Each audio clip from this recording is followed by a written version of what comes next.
Okay, hello everybody. So great to have you here. We're just about to get started for this month's, I should say, this month's webinar on play. So great to see you.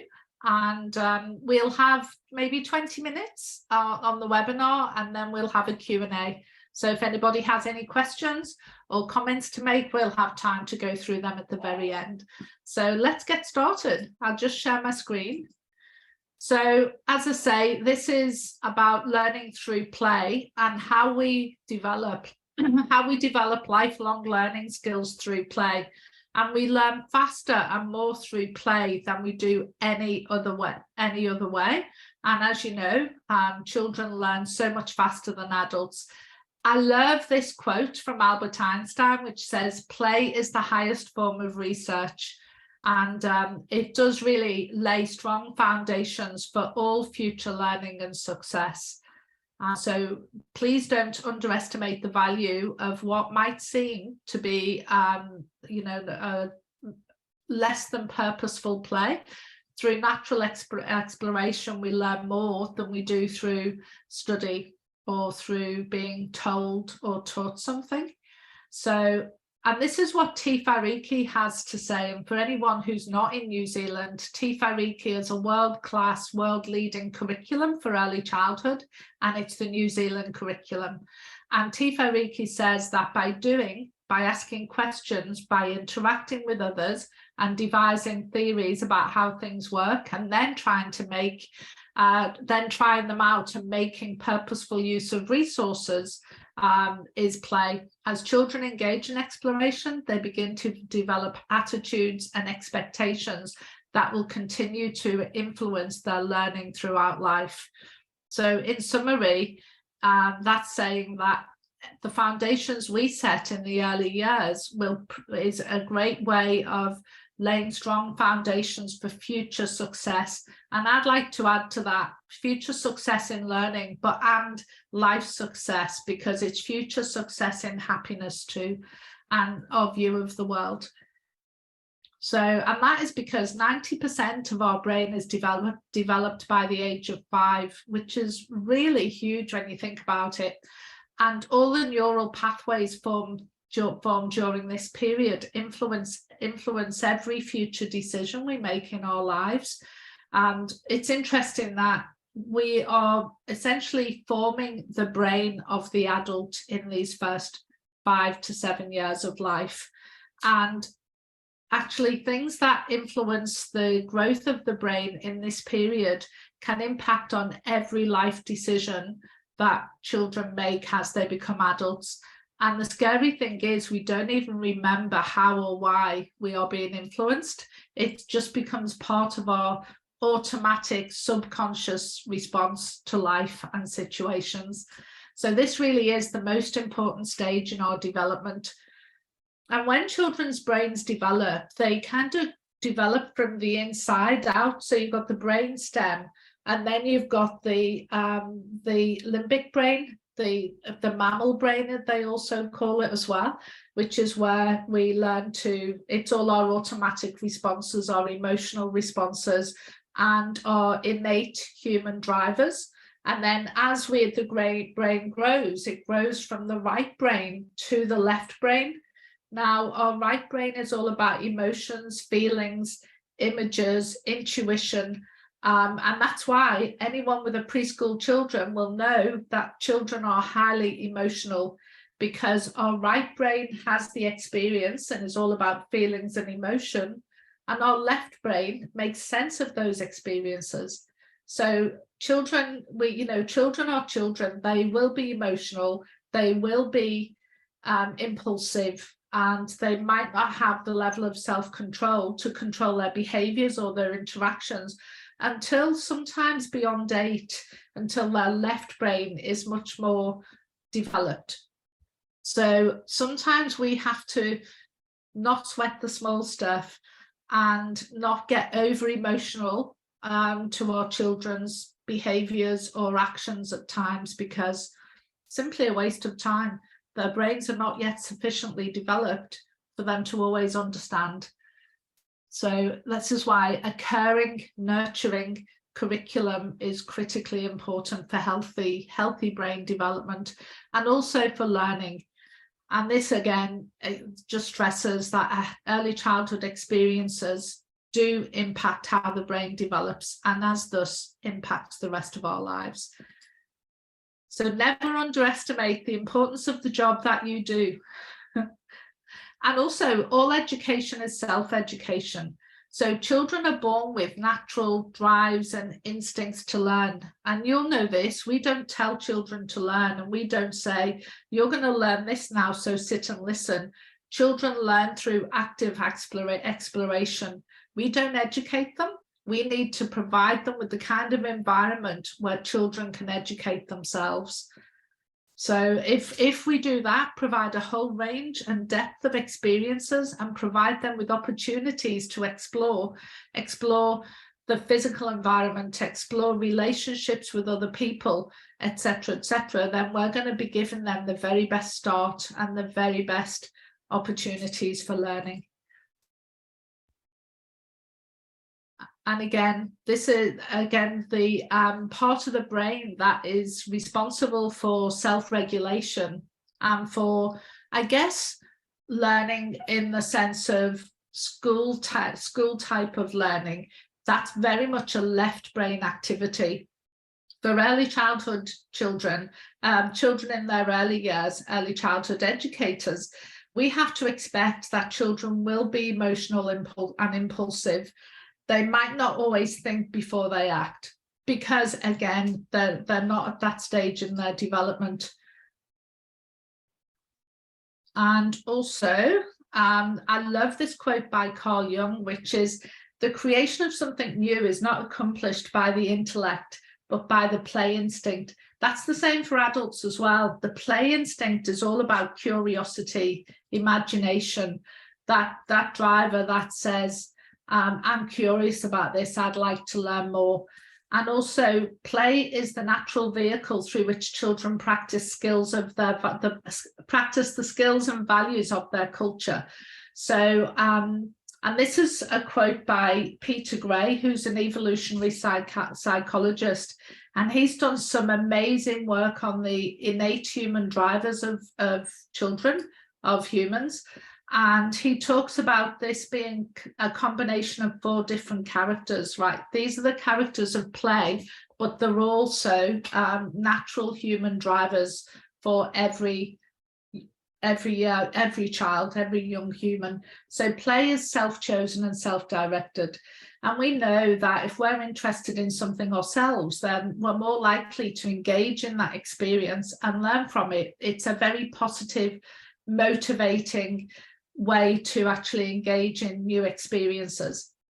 So free play, where children get to choose what they want to do, who with and how, is the best way to engage them in learning, because they're then intrinsically motivated and it's self-initiated. So none of us like to be told what to do, and all of us like to drive our own experiences. It's no different for children as well. Children will structure their own play experience as well. So that is another way of, really immersing them and engaging them in that experience of play. And it does always involve an element of imagination. And if you think about it this way, every new experience and every new invention was first the product of somebody's imagination. And it's the first step in creativity, in creative thinking. And we know that's definitely a skill that's absolutely necessary for all future success. So when we talk about self-chosen and self-directed, then, this is what it, sorry, just moving my images out the way. Through self-chosen and self-directed play, children learn to make positive choices. Now, I know some adults who've not yet learned to make positive choices. So that's a really valuable learning experience. They learn that their actions have consequences, so they make choices for themselves. And, we've all heard of the term kindy justice, haven't we? That, are they making the right choices?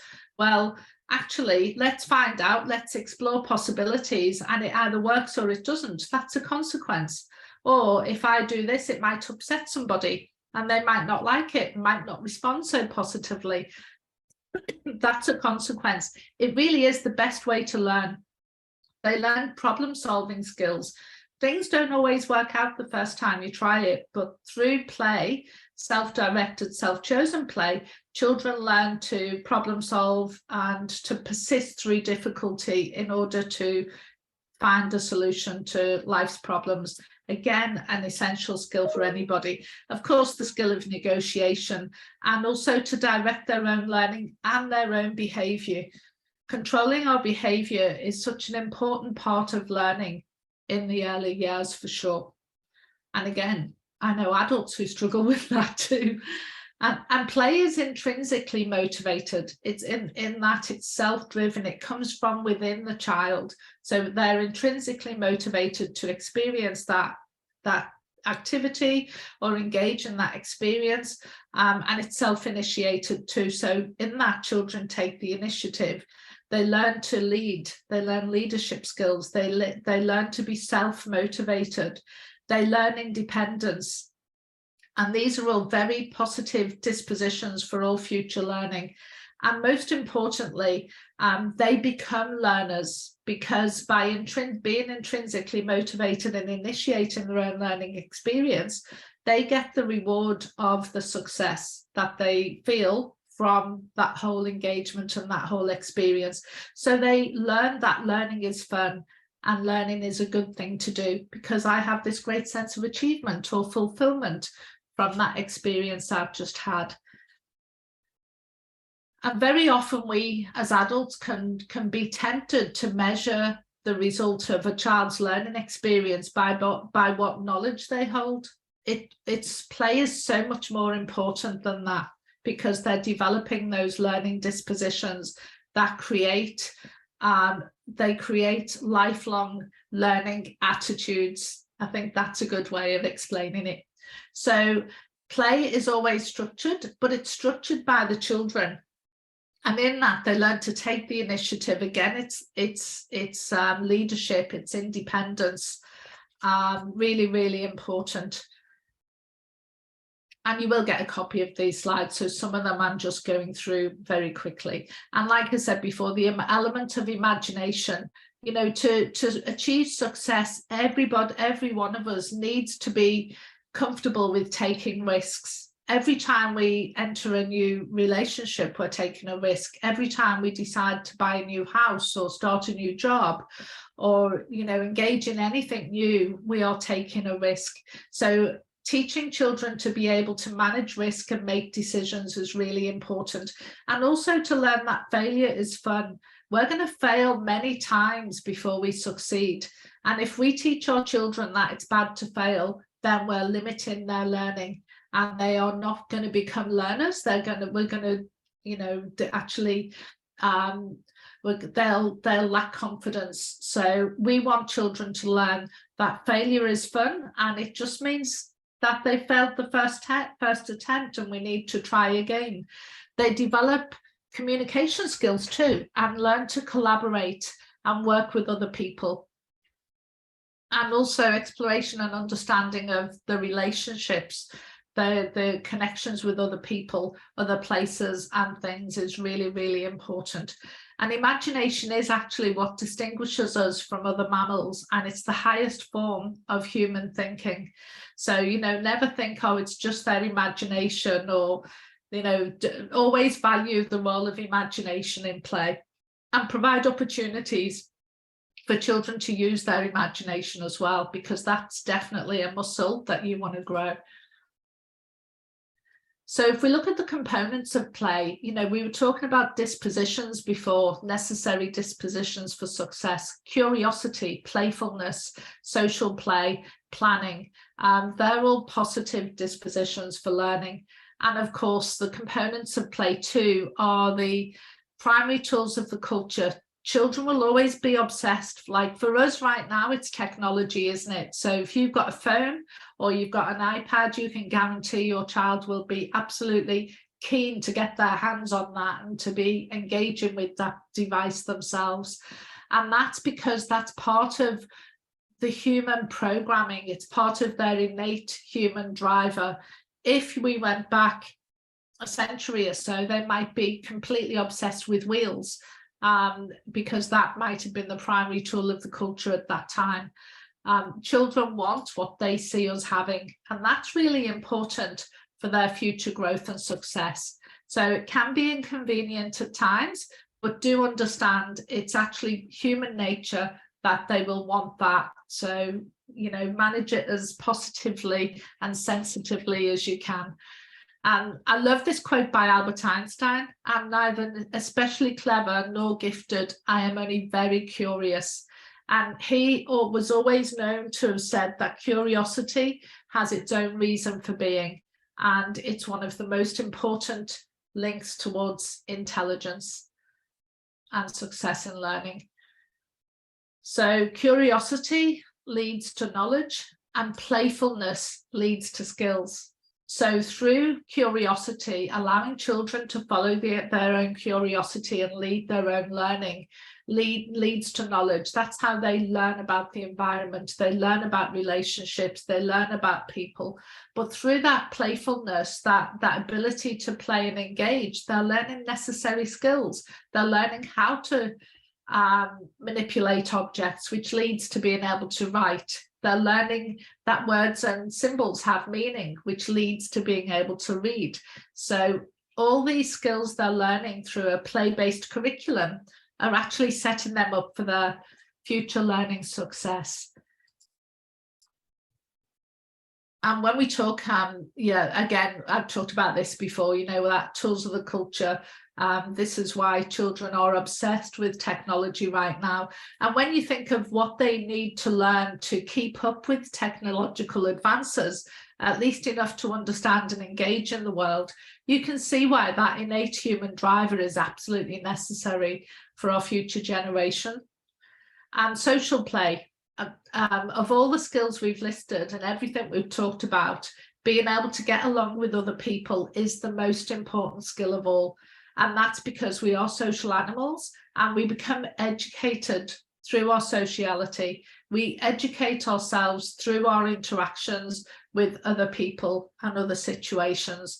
So even if you've got a child who is maybe not as sociable as some other children, they might be naturally a bit more introverted, it's really important they have opportunities to engage in social play.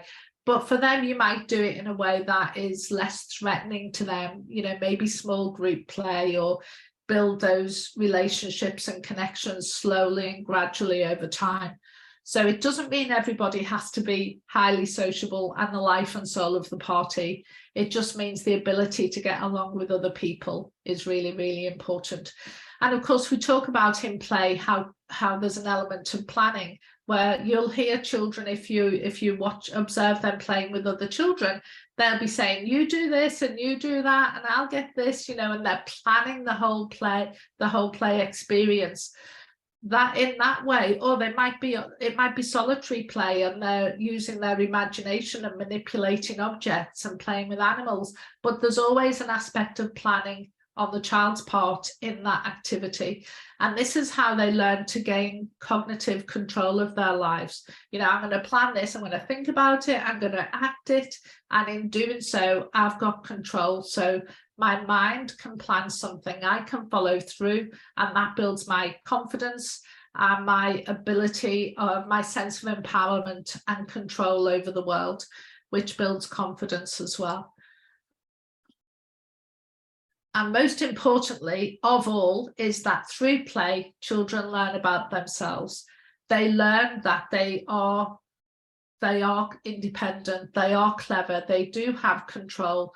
They learn that they can do, and that builds their confidence and their sense of empowerment and potency.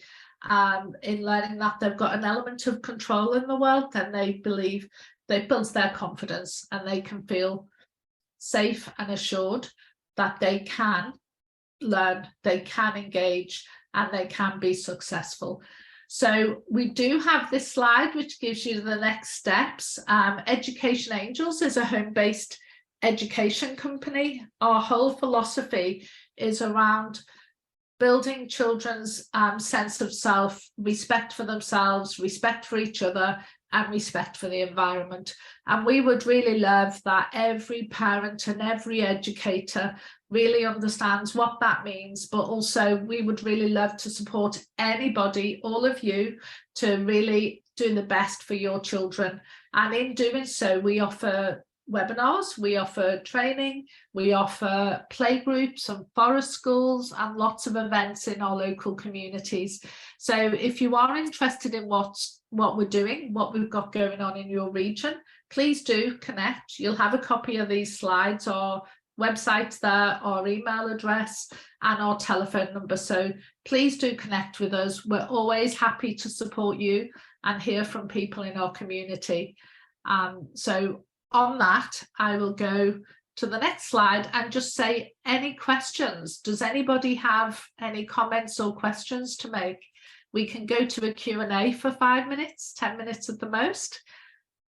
And if anybody has any thoughts about topics for us to cover when we do our webinars, excuse me, please do put them in chat, because we really want to support you in the best way we can.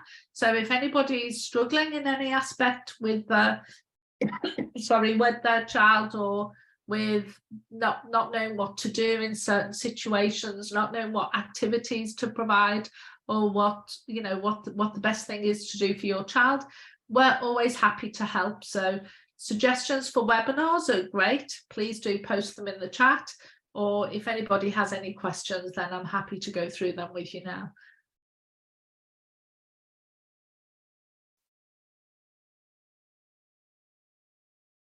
Actually, I need to be able to see chat. Yep, there we go.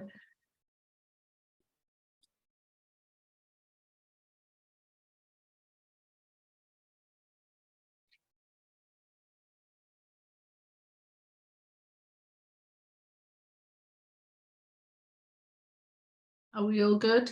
Everyone's okay? If anybody wants to speak up, just do either speak up or raise a hand.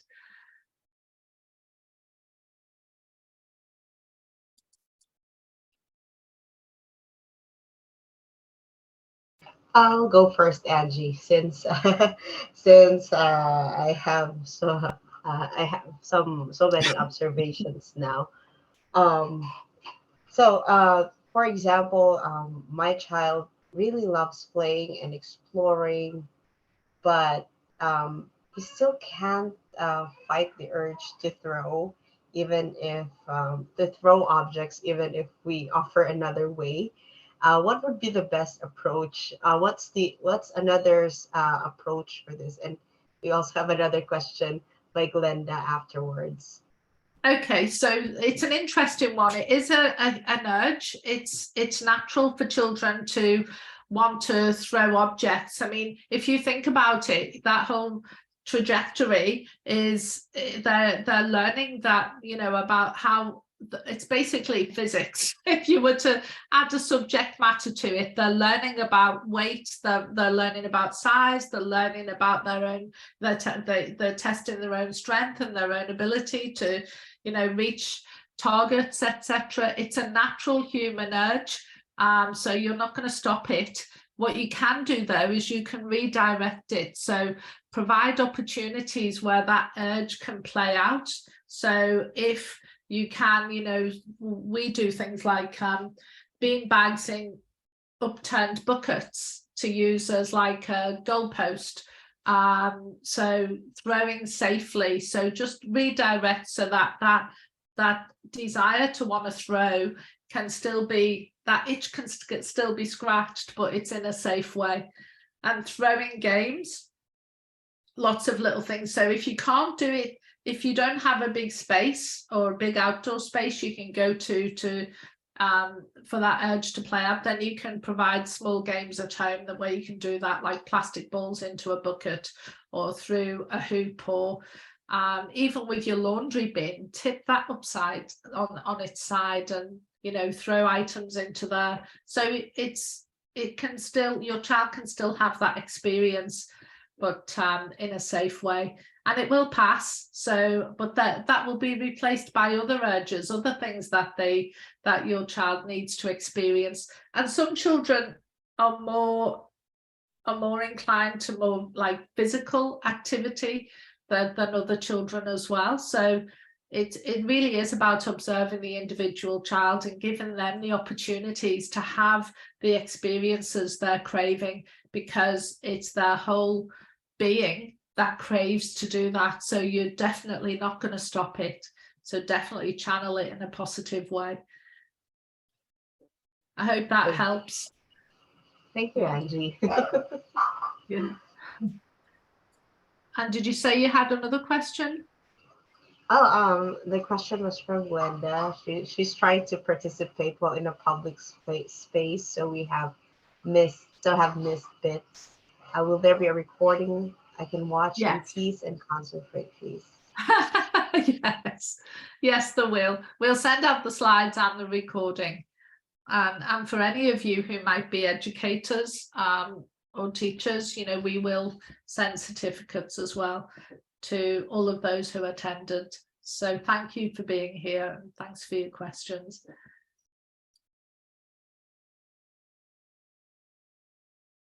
Okay. Does anyone have more questions?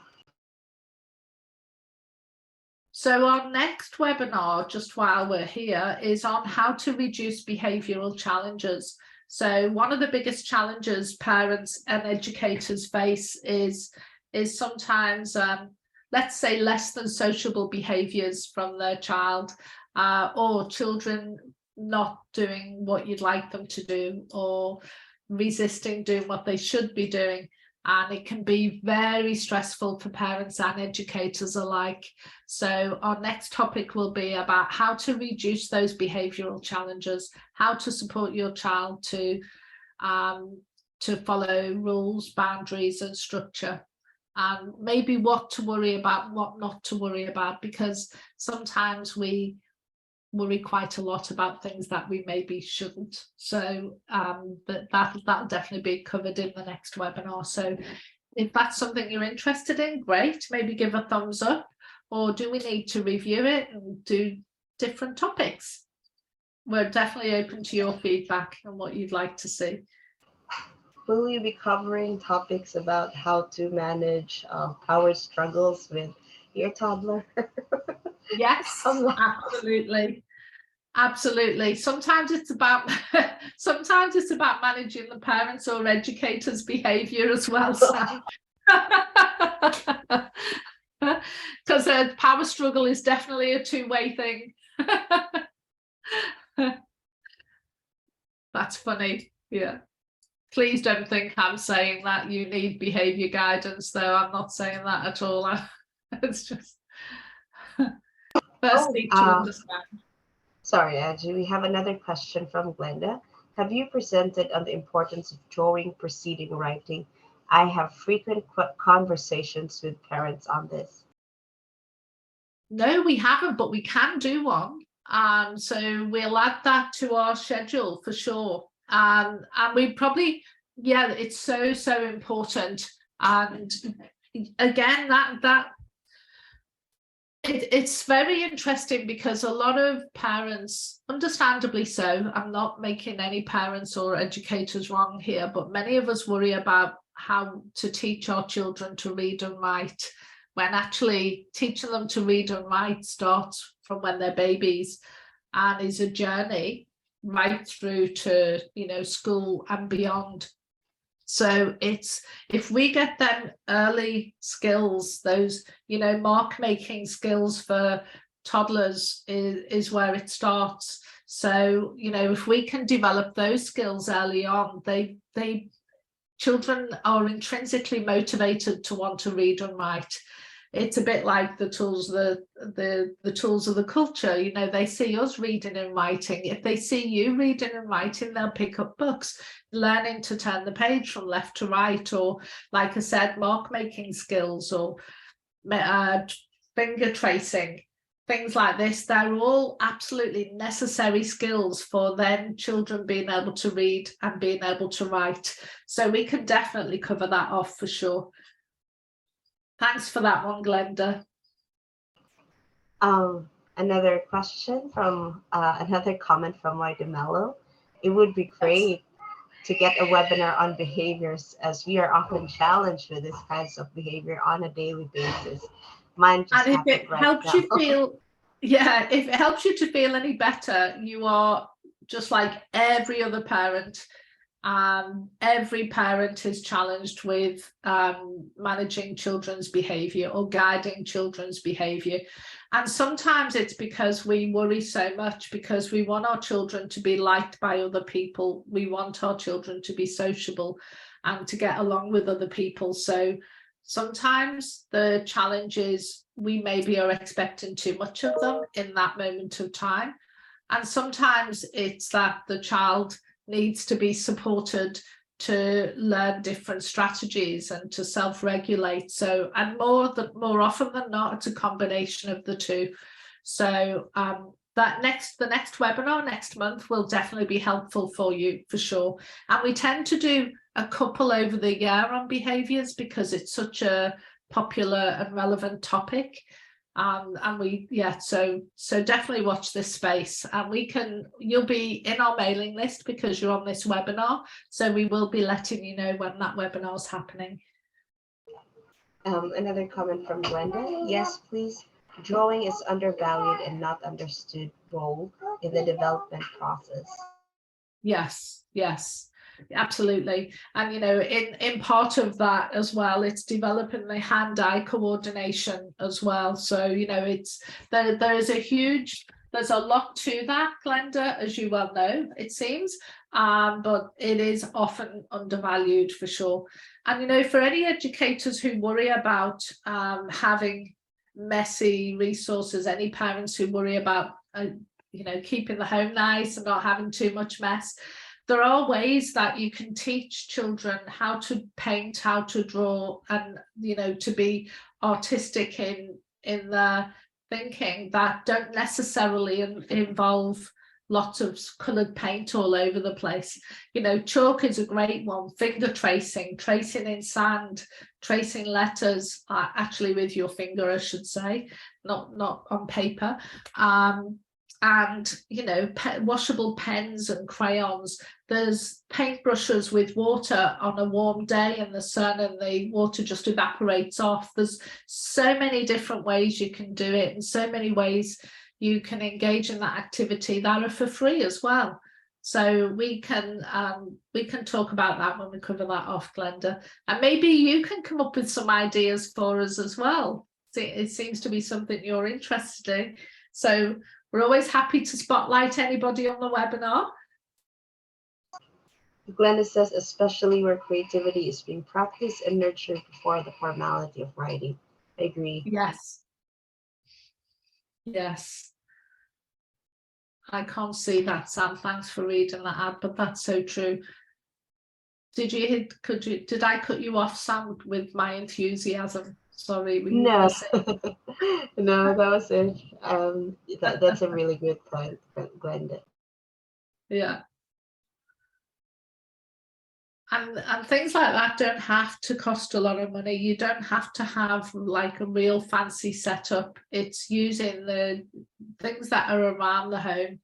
You can make paint. You can make paint out of food dyes. You can use wipeable boards, wipeable tabletops. There's so many ways. Or you can go and buy all the fancy stuff as well. Entirely up to you. But the important thing is that active exploration of pens, of resources, of paint, of the creative process. Remember, we're wiring their brains such that they can that they are then capable of artistic creation. You know, like, I'm no artist, but I can be creative. So we need to foster these basic skills and learning dispositions. All right then, well, I think we're done on questions. Yeah, I think so. Cool. Thanks, Glenda, for your input. Thanks, Sam. Thanks, everybody. Really great to see you, and we'll see you next month. Thank you, everyone.